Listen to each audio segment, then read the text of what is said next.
Hello guys, আসসালামু আলাইকুম। আশা করি সবাই ভালো আছেন। আমি বেশ আলহামদুলিল্লাহ ভালো আছি, আপনাদের দোয়ায়। দর্শক বন্ধুগণ, প্রবাসী ভাইদের উদ্যোগ করে আজকে আমার কিছু কথা শেয়ার করব। দেখেন, প্রবাসীর সাথে মানুষ, দেশের মানুষ বা বিভিন্ন মানুষ খুব ভালো সুন্দর ব্যবহার করে, খুব ভালো কথা কয় একটি কারণে, সেইটা আপনার থেকে টাকা পয়সা নেওয়ার জন্য, চাওয়ার জন্য, পাওয়ার জন্য। আপনি একবার দেশে যেয়ে দেখেন বা একবারে দেশের মাটিতে চলে যেয়ে দেখেন, কিছুর কারণে কোনো বিপদমুখী হবেন, আপনার পাশে কেউ থাকবে না।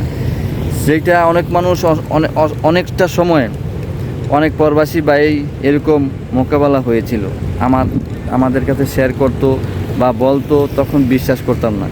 সেটা আজকে কিছু কিছু ক্ষেত্রে আমি মানে দেখছি এরকম একটাই ব্যাপারটা আমার নিজেই সেই মোকাবেলা আমি এখন করছি। আমি এত মানুষকে এতভাবে কত মানুষকে ভালোবাসছিলাম, যেটুকু দিয়ে সহযোগিতা করছিলাম, পাশে ছিলাম, সেই সমস্ত মানুষগুলো এখন আমার দূরে চলে গিয়েছে অলরেডি। কিন্তু তখন গভীরবেলা এক ধরনের মানুষের ভালোবাসা নিতেই জানে কিন্তু দিতে জানে না। আপনার কাছে সুন্দর রোমান্টিক কথা বলো, সব কিছু নিতে জানবে কিন্তু দিতে জানবে না নিজের থেকে। কিন্তু প্রতিটি মানুষের তো আশা স্বপ্ন, আপনি ভালোবাসা দেন, যে কিছু জিনিসের গিফট করেন, সব কিছু করেন, আপনিও তো মানুষের থেকে একটা ভালোবাসার অধিকার আছে, হোক বাপ মা, ভাই বোন, বন্ধুবান্ধব, দূরপ্রবাসী, যে কোনো আপনার কাছের ক্লোজ বন্ধুবান্ধব, ঠিক না? কিন্তু কিছু মানুষের বিবেক নাই। সেটা আমি আপনাদের মাঝে বিগত আমি একটা কথাই বলতে চাই, প্রবাসী ভাইদের উদ্যোগ করে নিজেকে সময় দেওয়ার চেষ্টা করেন, অবশ্য সফলতা হবেন। আমার আব্বু একটা কথা বলছিল ছোটোবেলায়, টাকা পয়সা বড় গুরুত্বপূর্ণ। তখন বাপের হোটেলে খাইতাম, ঘুমাইতাম, যেমনি চলতাম। তখন সময়ের কথাগুলা তাকে মূল্য দিতাম না।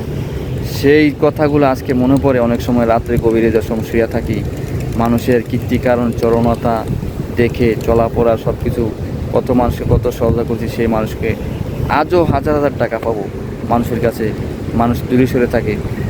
মানুষকে মনে করলেন সহযোগিতা করবেন মন থেকে ভালোবাসা, আপনার পায়ে নিজের হাতে নিজে কুড়াল মারলেন। যেমন সহজতে এতটুকু করবেন, হয়তো 10 টাকা, 5 টাকা, 20 টাকা খাওয়া দিবেন, বাস এটুকুই সম্ভব।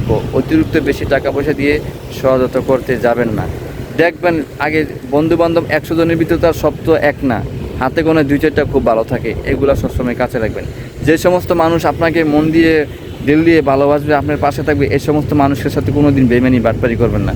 তাদের মূল্য দেওয়ার চেষ্টা করবেন, তাদেরকে ভালোবাসবেন, কাছে রাখবেন, বুকে রাখবেন, তাহলে সফলতা আজীবন আপনাদের সম্পর্ক থাকবে।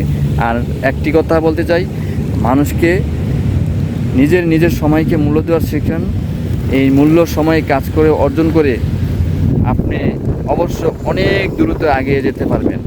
আর সময়কে যারা অবহেলা করে, ঘন্টার পরে ঘন্টা নষ্ট করে আপনি মূল্যবান সময় নষ্ট করবেন, আপনি জীবনে সফলতা হবেন না। দেখবেন এমন মানুষ আছে 2 ঘন্টা ওনার কাছে কিছুই না, বিভিন্ন মোবাইলে অনলাইনে অনেক কিছু দেখে সময় নষ্ট করে লাইতেছে।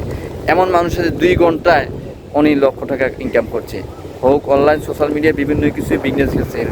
যারা 2 ঘন্টায় লক্ষ টাকা ইনকাম করে, দেখবেন কি ওই সমস্ত মানুষ আপনাকে 5 মিনিট সময় দিবে না, কিন্তু ওনার ব্যক্তিগত ভীষণ জরুরি কাজে আপনাকে নক দিবে, এছাড়া কথা বলবে না, বেকার। এই পৃথিবীর মানুষগুলো এরকম। তবে আজকে এই পর্যন্ত কি দর্শক বন্ধুগণ, সবাই ভালো থাকবেন, সুস্থ থাকবেন। আমার ব্লগটা, কন্টেন্টটা কেমন লাগলো লাইক করে কমেন্ট করে জানাবেন। সবাইকে অসংখ্য ধন্যবাদ। খোদা হাফেজ। পরবর্তীতে ভিডিও কোনোদিন আসবো আপনাদের কমেন্টের মাধ্যমে। খোদা হাফেজ।